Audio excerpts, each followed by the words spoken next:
Agricultural biotechnology refers primarily to the use of recombinant DNA techniques to genetically modify crops. Most crops developed through recombinant DNA technologies have been engineered to resist pests and diseases. Since the commercialization of genetically engineered crop varieties in the United States in the mid-1990s, the country's soybean, cotton and corn farmers have rapidly adopted genetically engineered varieties of these crops. Hello and welcome to Agribiotech. I am Lara Afolayo. Today on the program, we shall be looking at the United States example of the use of agricultural biotechnology. The Vice President of Global Policy and Government Affairs at INTREXON Corporation, Jack Bobo, and former Chief Biotechnology Division, as well as Senior Advisor Global Food Policy of the U.S. Department of State, will be sharing the U.S. experience on the use of agricultural biotechnology with us in the course of today's program. But first, we look at trending agricultural biotechnology stories.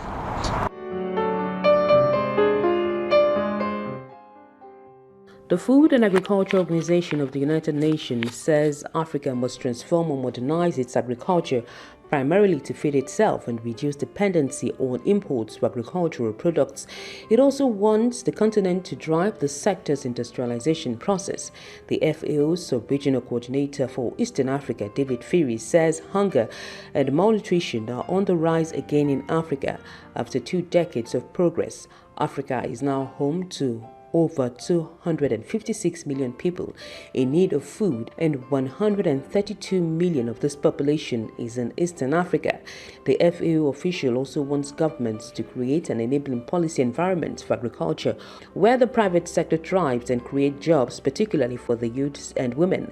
This includes agricultural policies that drive productivity, commercialization, and agro-processing for agricultural transformation.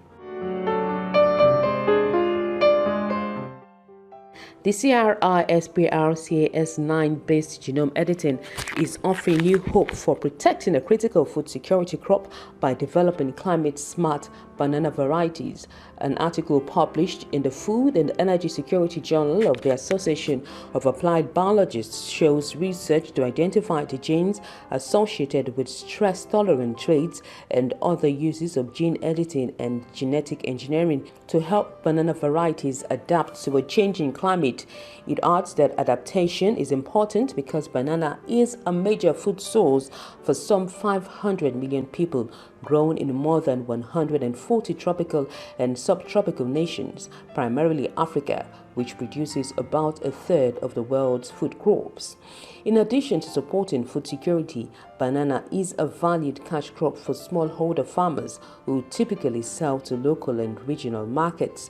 It is, however, increasingly threatened by numerous pests and diseases, including black sigatoka, yellow sigatoka, leaf spot disease, and the bacterial wilt. The Pakistan Central Cotton Committee has announced that 93 new cotton varieties will undergo national coordinated varietal trials in 4 provinces. The 93 varieties are composed of 85 BT and 8 non-BT cotton varieties. 41 of the BT cotton varieties were developed by the public sector and 44 by the private sector. The National Coordinated Varietal Trial aims to assess the cotton variety's production capability and fiber qualities in accordance to Pakistan's 2018-2019 research plan. The announcement was made during the Agriculture Research Committee's meeting in Multan. Cotton Commissioner Khalid Abdullah says scientists are encouraged to employ biotechnology to make the cotton more profitable and resistant to threats such as pests and diseases, notably the pink bollworm. The National Coordinated Varietal Trials is the near-end stage of the performance evaluation process of any crop variety before Pakistani authorities make the decision to allow commercial cultivation.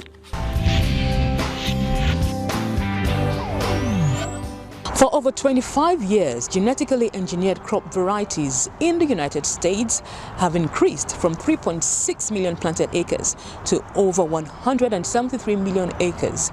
Genetically engineered varieties now dominate soybean, cotton and corn production in the country, and they continue to expand rapidly in other countries, particularly in Latin America. Genetically modified organisms are crops developed through genetic engineering, which is a more precise method of plant breeding. Genetic engineering, also referred to as biotechnology, allows plant breeders to take a desirable trait found in nature and transfer it from one plant or organism to the plant they want to improve, as well as make a change to an existing trait in a plant they are developing. Some examples of desirable traits commonly transferred include resistance to insects and disease and tolerance to herbicides that allow farmers better control weeds. Genetically modified crops were created for insect resistance to provide farmers with season-long protection against target pests while reducing the need for pesticide applications and lowering input cost. Drought tolerance for better moisture retention and improved endurance to drought conditions without the need for additional irrigation.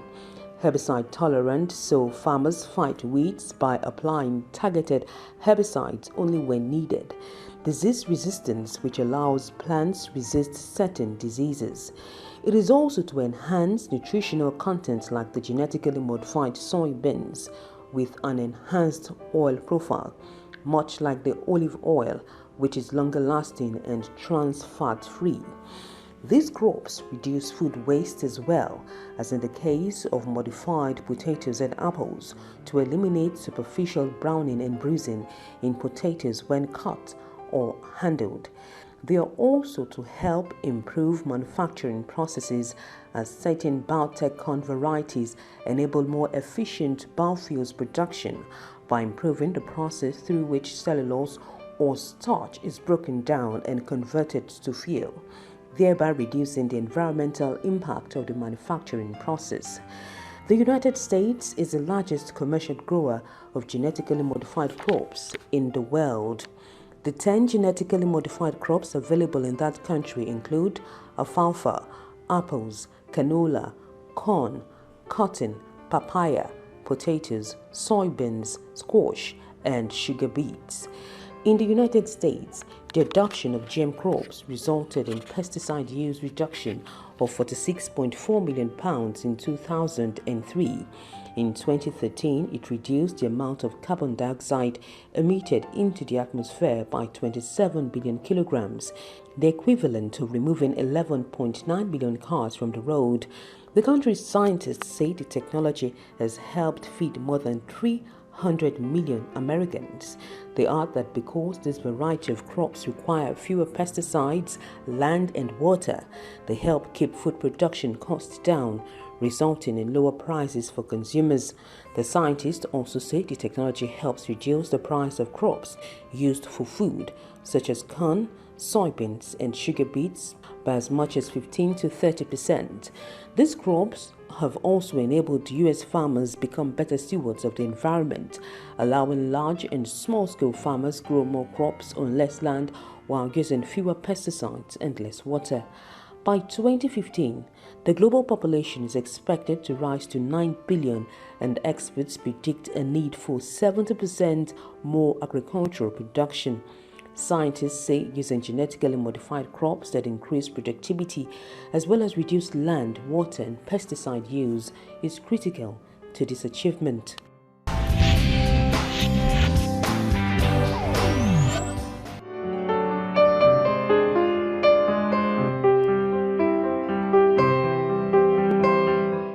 And joining me on the program is Jack BOBO, a leading agricultural biotechnology expert in the United States. He is also the Vice President, Global Policy and Government Affairs, INTREXON Corporation in the U.S.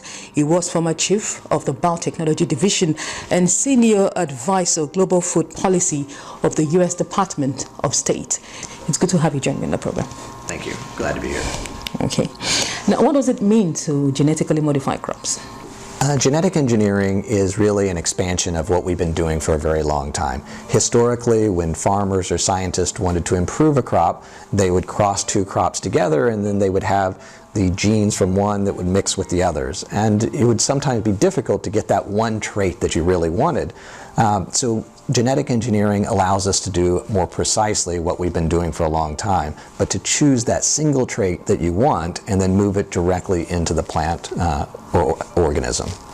And how is this process different from the production of hybrids? Yeah, well, with hybrids, it's really about inbreeding until you get two distinct varieties of plant, and then when you cross them, they perform well for one generation, and then they lose their hybrid vigor. With the genetic engineering, it's about inserting the trait which will be stable for a long period of time. What difference does this technology make in agriculture? Well, it has the opportunity to accelerate the breeding program so that you get new traits into crops more quickly than you would be able to do through normal breeding, or sometimes to be able to do things that you just couldn't do through conventional breeding at all. What prompted the use of this technology here in the United States for agriculture? Well, I think if you ask most of the scientists who started the work back in the 1980s, most of them would have said that the reason that they got into genetic engineering and biotechnology is because they wanted to reduce the need to use chemicals in agriculture. They wanted to improve the agriculture and reduce its impact on the land. And how has it impacted food production here in the U.S.? Well, in the United States, crops like corn and soybeans and canola and cotton are 90% genetically engineered. So most farmers in the United States have gladly adopted these technologies, either because they increase the return for the farmer, or they decrease the impact on the farms of the environment. You say most farmers have accepted this technology here, but we still have those who are against it. So how do you manage such people? Well, in the United States, it's all about choice. So farmers who choose not to produce genetically engineered crops have an opportunity to purchase seeds that are not genetically engineered, and they have an opportunity to sell those to consumers who want to avoid the technology. So it's about choice. Farmers are the ones who are adopting the technology, and over 95% of farmers are using it. And farmers care about their land, and they care about their families who live on that land. So I certainly don't think that farmers would adopt any technology that they thought was going to be a threat to their own families. The other way of looking at it, though, is how do the regulators, the people who are supposed to determine the safety of our food, think about it? And in that respect, the regulators in the United States, in Europe, in Japan, in Nigeria, have all come to the conclusion that these products are just as safe as the foods that we've been eating for a long time. What role has INTREXON been playing in this process? Sure. Well, we also are a biotechnology company, and we view that our mission is to solve some of the world's biggest problems through the application of biology. So if it's a big problem and there's a biological solution, we could be interested. So one example of a biotech crop that we're working on is a genetically engineered apple. And so we've made it so the apple variety doesn't turn brown. So you can slice it, you can send sliced apples home with your children, and they're not, or to school with your children, and they're not going to turn brown. And so this is good for the grower because you have less loss, the shipper, the grocery store, and the consumer. And so we planted nearly 1 million trees in the United States so far, so we're very excited about this. What is the safety procedure followed in the U.S. in the application of this technology for agriculture? In the United States, we have 3 regulatory agencies that are involved in reviewing genetically engineered crops. The first is the Food and Drug Administration, the second is the Environmental Protection Agency, and the third is the U.S. Department of Agriculture. And so they each have their own role to play in the review of genetically engineered crops. And have there been any side effects of using this technology for agriculture here in the U.S.? There's been no side effects anywhere in the world. In fact, there have been a lot of health benefits from the introduction of these technologies. And could you share some of those health benefits with me? Sure. Well, in China, when they adopted genetically engineered cotton, what they found is that a lot of farmers who had been using pesticides were no longer being exposed to those pesticides. So the number of people that had pesticide poisonings dropped dramatically after the introduction of these technologies. And they had, of course, the added benefit of increasing by as much as 50% the yield. So on one hand, you had less chemical exposure. On the other hand, you had much higher returns for the farmers. What is the future of this technology for agriculture here in the United States? In the United States, there are a lot of opportunities. In addition to genetic engineering, which is in many ways an older technology, we're now able to use gene editing, which is to make even more precise changes to our crops. And so we imagine that there will not be just 2 or 3 new varieties coming out every year, but hopefully there will be dozens and dozens of new varieties coming out every year. And my guest has been Jack Bobo, a leading expert in agricultural biotechnology in the United States, speaking on the use of this technology for agriculture and its many benefits. We'll take a quick break, and when we come back, we will be taking it to Nigeria and Africa. We would like to see what this technology holds for the African continent and Nigeria as a country where food security is concerned. Do stay with us.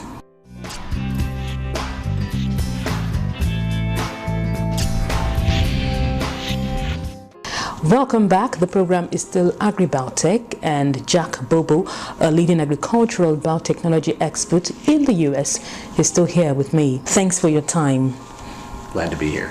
And just before we went on that break, we were talking about the benefits of agricultural biotechnology in the United States so far. In your opinion, what promises does this technology hold for agriculture in Africa? Well, certainly the population in sub-Saharan Africa, in Nigeria, are going to increase dramatically over the next 30 or 40 years. And so the challenge is going to be to produce more food using the same amount or even less land than is currently being used, because of course nobody wants to be cutting down more of the forest and using up more of the water. So we have to do everything better tomorrow than we're doing it today. There are some arguments against this technology in Nigeria. Some believe it's unsafe for human health. How would you react to that?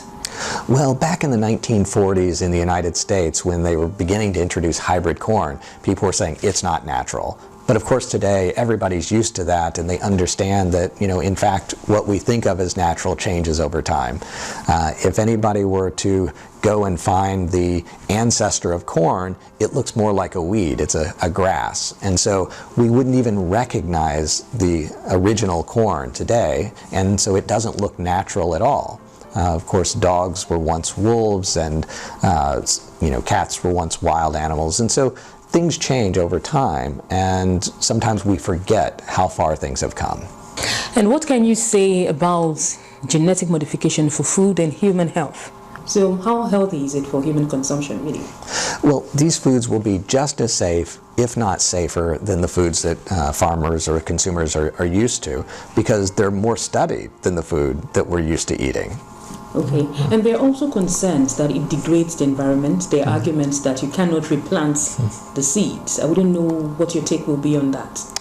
Well, certainly there's no problem replanting the seeds. The only question to ask is, are the seeds hybrid seeds or are they non-hybrid seeds? And so if they're hybrid seeds, you probably shouldn't save them because they won't grow as well, but you certainly can do that.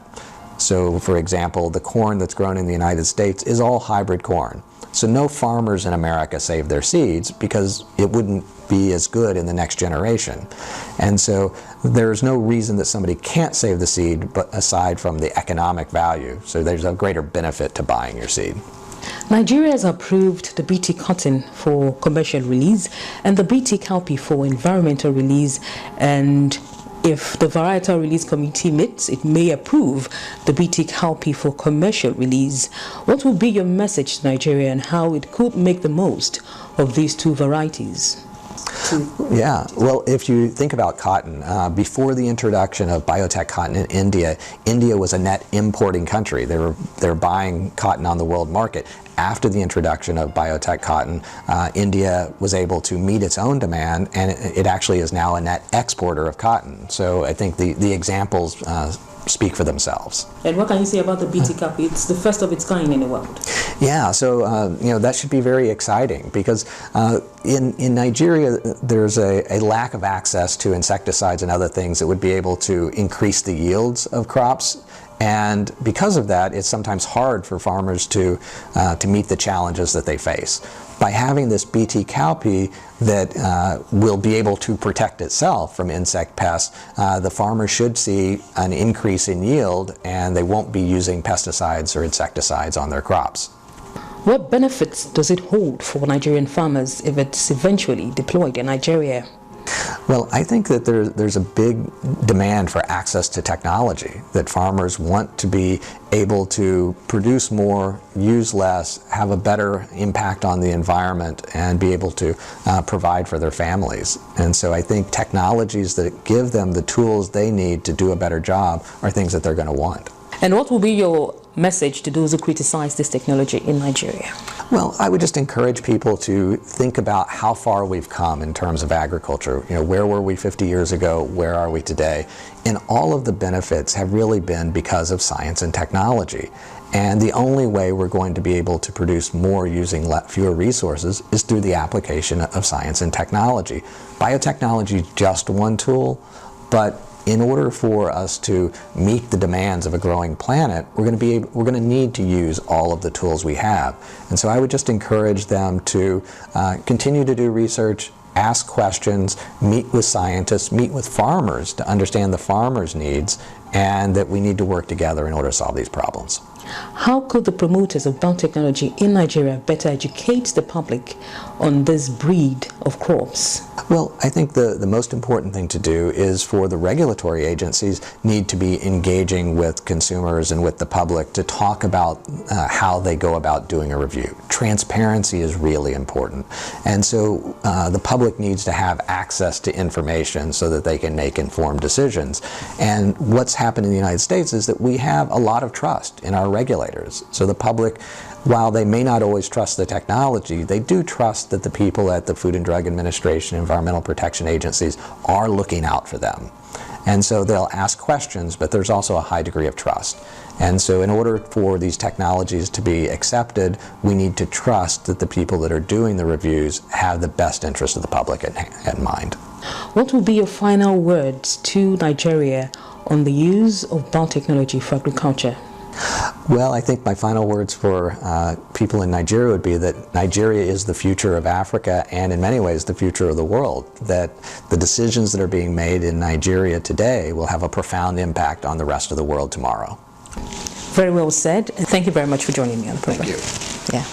And my guest has been Jack Bobo, a leading expert in agricultural biotechnology in the U.S. He is also the Vice President, Global Policy and Government Affairs of INTREXON Corporation in the U.S. He was former Chief Biotechnology Division and Senior Advisor, Global Food Policy of the U.S. Department of State, speaking on agricultural biotechnology and the promises it holds for Nigeria's agricultural sector. Agribiotech will continue after this timeout. Do stay with us.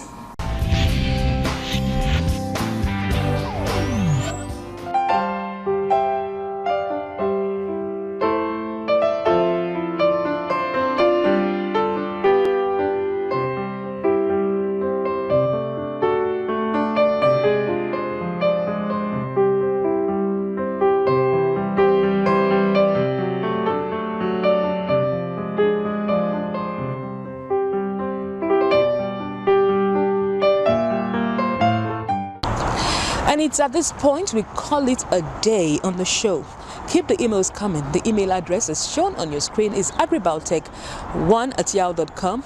Send us tweets at agribiotech13 or comment on our Facebook page, Agribiotech on TVC. I am Lara Folayo. Goodbye.